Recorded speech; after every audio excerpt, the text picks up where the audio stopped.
Hello students, welcome to the online classes. In our previous video, we had already completed the chapter number 13, that is sound and noise.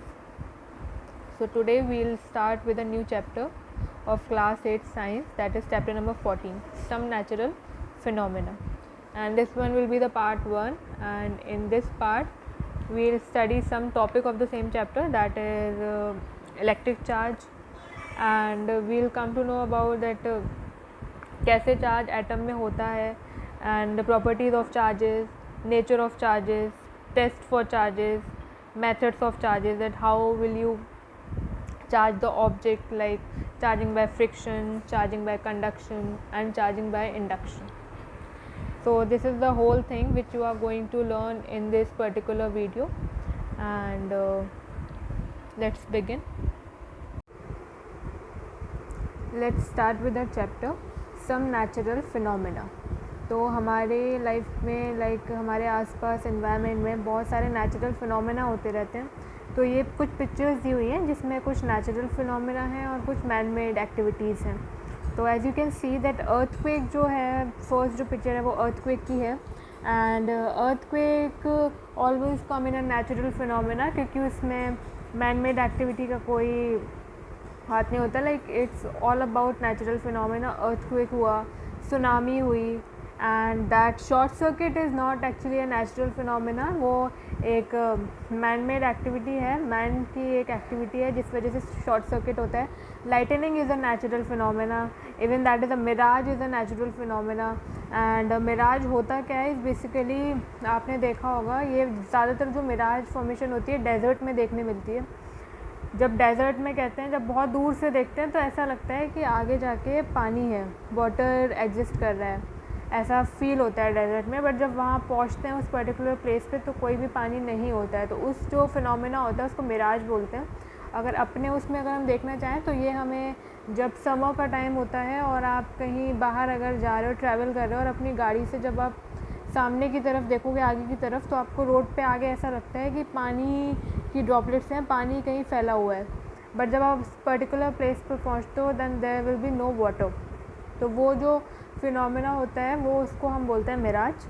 Second है rainbow. ये भी एक natural phenomena है. Explosion of cracker is not a natural phenomena, and acid rain is also a natural phenomena. ठीक है, तो अब हम देखते हैं. And if let's start with the chapter. आपने पहले इससे पढ़ा होगा कि कुछ नेचुरल फिनोमेना होते हैं like thunderstorm, cyclone, tornadoes, tsunami and their causes. और लाइटनिंग के बारे में भी आपने इससे प्रीवियस क्लासेस में जाना है, दैट व्हाट इज़ लाइटनिंग.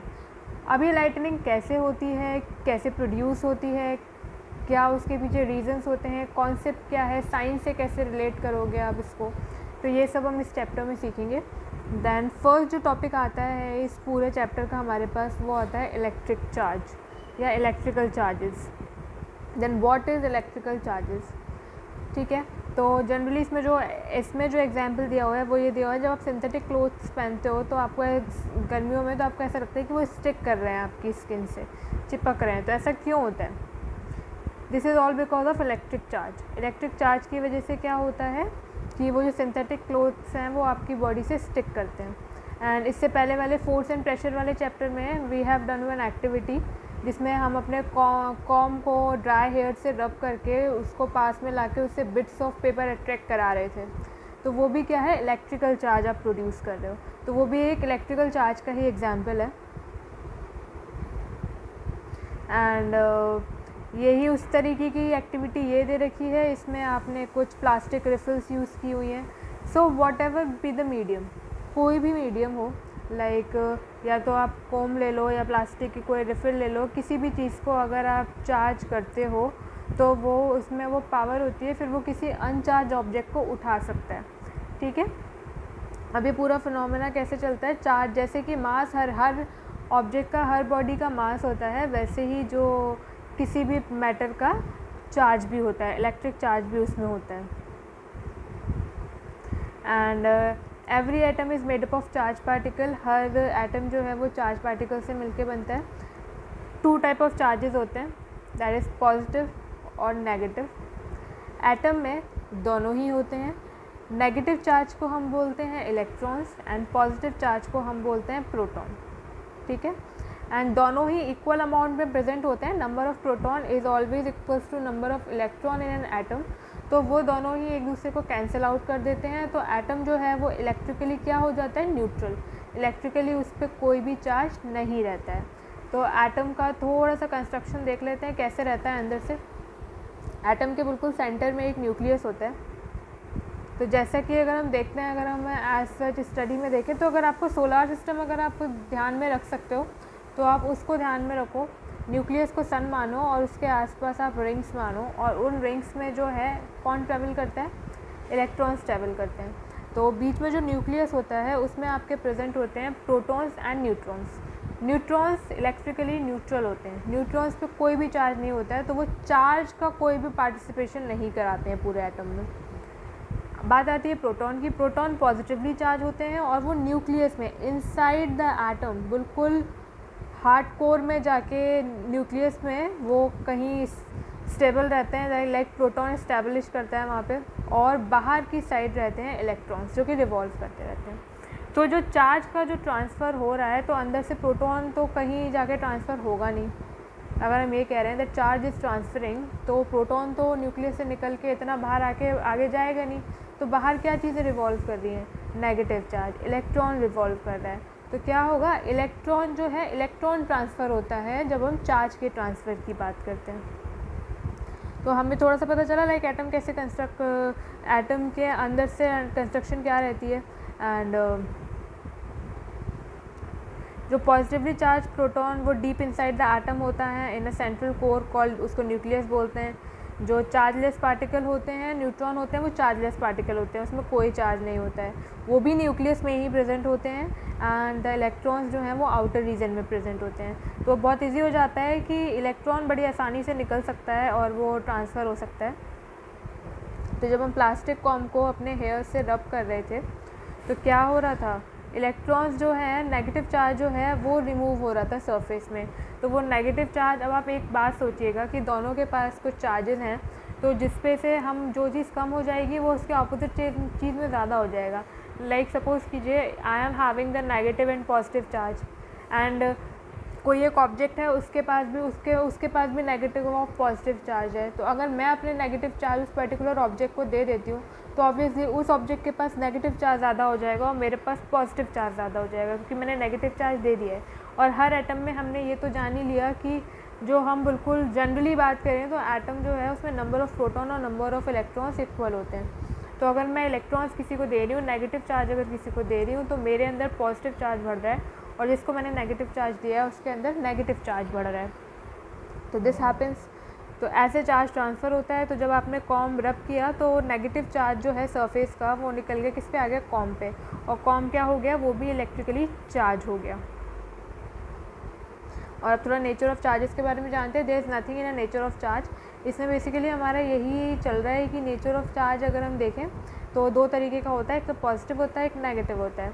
इसके बारे में अगर हम जानें कि श्योरेस्ट टेस्ट अगर हम देखें, दो प्रॉपर्टीज़ हमें पता हैं रहती हैं हमारे पास इलेक्ट्रिक चार्ज की, कि ऑपोजिट चार्जेस, ऑपोजिट क्या करते हैं, opposite charge attracts and similar repels each other.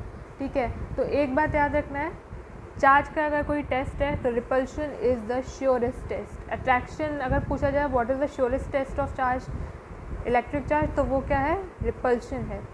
Attraction कोई नहीं बोलेगा, attraction is not the surest test for charging. तो एक हम ये एक्टिविटी देख लेते हैं एक बारी। तो इसमें हमने बेसिकली क्या लिया है, हमें नेचर ऑफ़ चार्ज पता करना है डिफरेंट ऑब्जेक्ट को जब हम रब करते हैं एक दूसरे से। तो हमें मटेरियल रिक्वायर्ड में क्या चाहिए, दो एबोनाइट की रॉड चाहिए एंड एक हमें ग्लास रॉड चाहिए और एक वूलन क्लॉथ चाहिए, एक सिल्क क्लॉथ चाहिए।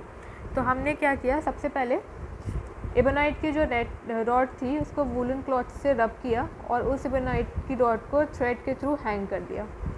दूसरी एबोनाइट की रॉड ली, उस पर्टिकुलर दूसरी एबोनाइट की रॉड को भी हमने वूलन क्लॉथ से रब किया और फिर जो पहली वाली जो एबोनाइट थी उसके पास लेके गए। तो उसी वूलन क्लॉथ से आपने रब किया है, वो भी एबोनाइट की ही बनी हुई है, तो ऑब्वियसली पहले वाले रॉड में जो चार्ज होगा वही सेम चार्ज डेवलप होकर इस वाले रॉड में भी आया होगा। चार्ज हो गया सेम। तो जब आप उसको पास लाओगे उस इबोनाइट रॉड को, जब दूसरी वाली इबोनाइट रॉड को फर्स्ट वाली इबोनाइट रॉड के पास ले जाओगे तो व्हाट विल यू ऑब्जर्व, क्या ऑब्जर्वेशन होगा? ऑब्जर्वेशन बेसिकली ये होगा कि सिमिलर चार्जेस हैं तो वो एक दूसरे को रिपेल करेंगे। एज यू कैन सी कि ये रिपल्शन हो रहा है in the case of first. Case second में आपको क्या करना है, ये हमने केस फर्स्ट देख लिया। केस सेकंड में हमने क्या किया, ग्लास रॉड जो एक और थी उसको हमने सिल्क क्लॉथ से रब किया, एंड जो उसको इबोनाइट रॉड जो पहले से ही हैंग करके रखी हुई थी उसमें उसके पास उसको ले गए, टच नहीं कराया, उसके पास ले गए। तो हमने क्या देखा कि वो एक दूसरे को अट्रैक्ट कर रहे हैं। अट्रैक्ट कर रहे हैं कि मतलब अब क्या है, उन दोनों में अट्रैक्शन हो रहा है, तो यानी उन दोनों में ऑपोजिट चार्ज होगा। ठीक है, ऑपोजिट चार्ज डेवलप किया है जो ग्लास रॉड ने। एंड ऑपोजिट चार्ज डेवलपमेंट भी I will explain how it happens. तो केस थर्ड में क्या होता है, आपने एक ग्लास रॉड लगाई हुई है। अब जो ग्लास रॉड आपने चार्ज की थी वही आपने थ्रेड से हैंग कर दी है, और उसके बाद आपने दूसरी ग्लास रॉड ली है और उसको सिल्क क्लॉथ से फिर से रब किया है, और उसको फिर से जब ग्लास रॉड के पास ले गए तो अब क्या हुआ है, रिपल्शन हुआ है, क्योंकि अब क्या है, चार्ज सेम है। तो एक्चुअली चार्ज कैसे डेवलप हुआ होगा?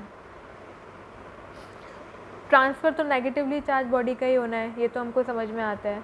तो अगर हम ये माने कि जब इबोनाइट रॉड को जब हमने रब कराया वूलन क्लॉथ से, तो अगर हम ये मान लें कि इस केस में वूलन क्लॉथ ने नेगेटिव चार्ज दिया होगा किसको, इबोनाइट रॉड को। ठीक है, तो ऑब्वियसली तो वूलन क्लॉथ पॉजिटिवली चार्ज हो गया और इबोनाइट रॉड नेगेटिवली चार्ज हो गई। ठीक है, तो अगर हम बात करें जब हमने सिल्क की क्लॉथ में ग्लास रॉड को रब कराया तो उल्टा केस बना। अब क्या हुआ, ग्लास रॉड ने नेगेटिव चार्ज दे दिया किसको, सिल्क को, तो ग्लास रॉड कैसा हो गया, पॉजिटिवली चार्ज हो गया इस वजह से। अब ग्लास रॉड को जब आप इबोनाइट रॉड के पास ले जा रहे हो तो आपके चार्ज ऑपोजिट हो चुके हैं। इबोनाइट रॉड आपकी नेगेटिवली चार्ज है, ग्लास रॉड आपकी पॉजिटिवली चार्ज है। तो जब आप दोनों को पास में ले गए तो आपको क्या रिजल्ट देखने मिला कि वो क्या हो रहा है, रिपल्शन हो रहा है। तो repulsion is the surest test. अगर आपको चार्ज पता करना है तो नेक्स्ट नेचर ऑफ चार्ज हमारा हुआ है ऐसे। अगर हम प्रॉपर्टीज़ ऑफ चार्जेस अगर देखना चाहें तो what are the properties of charge? There are two types of charges in nature, positive and negative. Like charges repel each other, unlike charges attract each other. When two bodies are rubbed against each other, they acquire equal and opposite charge. A charged body can attract an uncharged body also. जैसा कि हमने bits of paper वाले case में देखा था कि अगर charge body है वो किसी अनचार्ज बॉडी को भी अट्रैक्ट कर सकती है। एंड जब हम दो बॉडीज़ को आपस में रब करेंगे तो दोनों ही इक्वल और ऑपोजिट चार्ज गेन कर लेंगी। ठीक है, मतलब चार्ज का ट्रांसफ़र तब तक होता रहेगा जब तक दोनों ही बॉडी रबिंग के थ्रू अगर आप ले रहे हो तो वो तब तक होगा जब तक दोनों ही बॉडी में इक्वल चार्ज नहीं आ जाएगा। ठीक है, अब चार्ज को पता करने के लिए कुछ टेस्ट भी होते होंगे, तो हम टेस्ट देखते हैं। Charge body can attract another body. अब इसमें तीन केसेस होते हैं कि एक तो ये होता है कि एक चार्ज बॉडी जो है वो किसी भी ऑपोजिट चार्ज की बॉडी को अट्रैक्ट करेगी। ठीक है, एंड चार्ज बॉडी किसी अनचार्ज ऑब्जेक्ट को भी अट्रैक्ट कर सकती है, जैसा कि हमने बिट्स ऑफ पेपर वाले केस में देखा था, क्योंकि आपके कॉम में तो चार्ज था लेकिन पेपर में तो कोई चार्ज नहीं था, तब भी अट्रैक्शन हुआ। एंड इससे हम कह सकते हैं कि hence attraction alone can not determine whether the object is charge और नॉट। तो अट्रैक्शन से हम नहीं पता लगा सकते हैं कि सामने वाला ऑब्जेक्ट चार्ज है या नहीं है, ये तो हमें कंफर्म हो गया। ठीक है, क्योंकि आपका अट्रैक्शन तो आपका जो अगर ऑब्जेक्ट चार्ज है तब भी हो रहा है और आपका अगर चार्ज नहीं है अट्रैक्शन तब भी हो रहा है।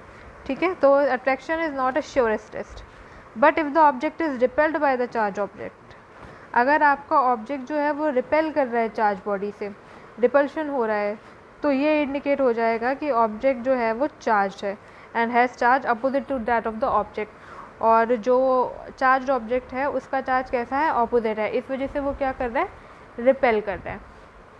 ठीक है, hence we can conclude as follow: a body being tested has a charge if another charge object repels it. ठीक है, अगर बॉडी को चार्ज करना है तो हमें इसमें चार्ज है या नहीं है पता करना है, तो हम कैसे पता करेंगे, रिपल्शन के थ्रू। ठीक है, रिपल्शन वाले मैथड से हम पता कर सकते हैं that whether the body is charge और not. A body being tested has charge if another charged body repels it. Therefore, repulsion is a sure test to determine the given object is charged or not.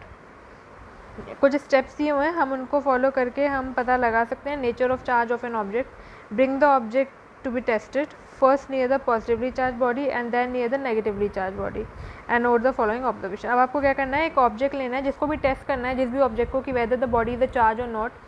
तो आपको क्या करना है कि आपको दो body ऐसी रखनी है जिसका आपको चार्ज पता है, this one is the positive and this one is the negative.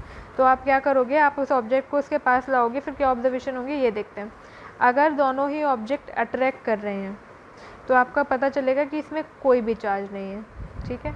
Attraction is not the surest test. अगर अट्रैक्ट कर रहा है तो आप ये मान लो कि आप जो ऑब्जेक्ट पास में लेके गए हो उसके पास कोई चार्ज नहीं है। अगर पॉजिटिवली चार्ज बॉडी जो है वो आपके ऑब्जेक्ट को रिपेल कर रही है तो आप मान लो कि इसमें क्या है, पॉजिटिव चार्ज है। फिर अगर आप नेगेटिवली चार्ज बॉडी के पास लेके जाओ, नेगेटिवली चार्ज बॉडी के पास अगर आप ले गए हो तो फिर आप क्या पता लगाओगे कि दैट इट इज़ अ, अगर वो एक दूसरे को रिपेल कर रहे हैं तो आप क्या बताओगे कि it is a negatively charge body. तो आपको रिपल्शन जो आपको पता चलेगा वो रिपल्शन से ही पता चलेगा कि आपकी बॉडी कैसी चार्ज है। आई थिंक ये आपको क्लियर होगा। नेक्स्ट देखते हैं मेथड्स ऑफ चार्जिंग। अब चार्जिंग के मेथड्स क्या क्या होते हैं उस पर थोड़ा देखते हैं। हमने प्रीवियस क्लासेस में आपने 3 तरीके की चीज़ें सीखी होंगी, कंडक्शन, कन्वेक्शन एंड इंडक्शन, ठीक है। तो वहीं से ये कुछ आता है। 3 तरीके से हम चार्ज कर सकते हैं इसको भी, फ्रिक्शन, कंडक्शन एंड इंडक्शन, ठीक है। तो जो फ्रिक्शन होता है, friction is by rubbing the body. जब आप दो बॉडी को जैसे रब कर रहे थे, जैसे आपने कॉम से हेयर को रब किया तो वो क्या हुआ, फ्रिक्शन के थ्रू आपने चार्ज डेवलप किया। आपने जब रब किया तो जो थोड़ा सा चार्ज था वो कॉम में भी आ गया और जो कॉम है वो आपका चार्ज हो गया, ठीक है। एक बार पढ़ लेते हैं। We already know that two bodies acquire charge when they are rubbed against each other. This method is called charging by friction. Rubbing है तो फ्रिक्शन है। In case of rubbing the two object acquire equal and opposite charge, ठीक है। तो जब rubbing का case आता है यानी फ्रिक्शन का केस आता है तो दोनों ही ऑब्जेक्ट इक्वल और ऑपोजिट चार्ज ले लेते हैं। When the glass rod is rubbed with silk the glass rod acquire positive charge and the silk cloth acquire negative charge. Similarly the ebonite rod acquire negative charge and the wool acquire positive charge when rubbed together. इससे पहले जो हमने activity की थी उसके बारे में थोड़ा सा वहाँ से लिया गया part. Charging by conduction. Conduction में क्या होता है, आप रब नहीं करते हो, आप जस्ट टच कराते हो, ठीक है। तो वो क्या हो गया, charging by conduction. When a charge body is touch with another object some charge is transfer to the uncharge object. तब क्या होता है, थोड़ा सा चार्ज जो है वो अनचार्ज ऑब्जेक्ट पे चला जाता है and it also become charge. तो वो बॉडी भी क्या हो जाती है, चार्ज हो जाती है। This is called charging by conduction. एक एक्सपेरिमेंट इसमें आगे दिया हुआ है वो देखते हैं। ये एक एक्सपेरिमेंट है। आपने एक अनचार्ज ऑब्जेक्ट, एक हॉलो सिलेंडर पेपर से बना हुआ वो टांग दिया है आपने किसी थ्रेड से, और आप एक एबोनाइट रॉड पास में ले गए जिसमें आपको पता है कि एबोनाइट रॉड क्या है, वो नेगेटिवली चार्ज है।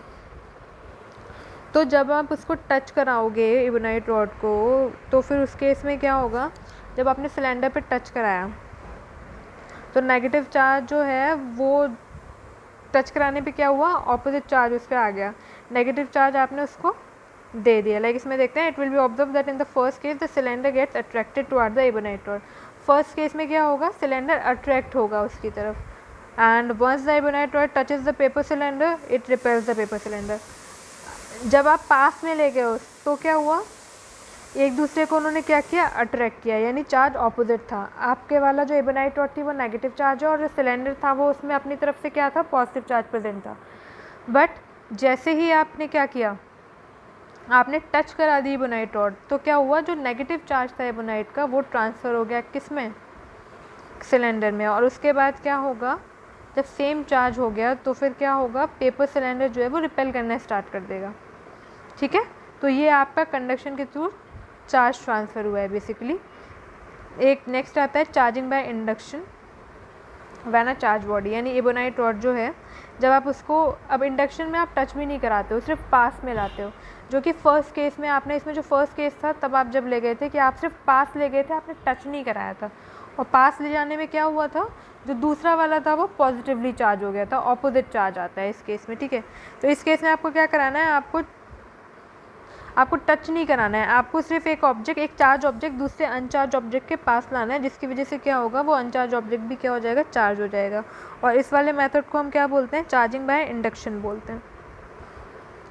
इन केस चार्जिंग बाय, याद रखना है कि इंडक्शन के केस में क्या होता है, जो अनचार्ज ऑब्जेक्ट होता है वो बिल्कुल ऑपोजिट चार्ज एक्वायर करेगा, जितना जो कि चार्ज बॉडी में था उसका ऑपोजिट चार्ज इंडक्शन के थ्रू क्या करेगा, वो एक्वायर कर लेगा।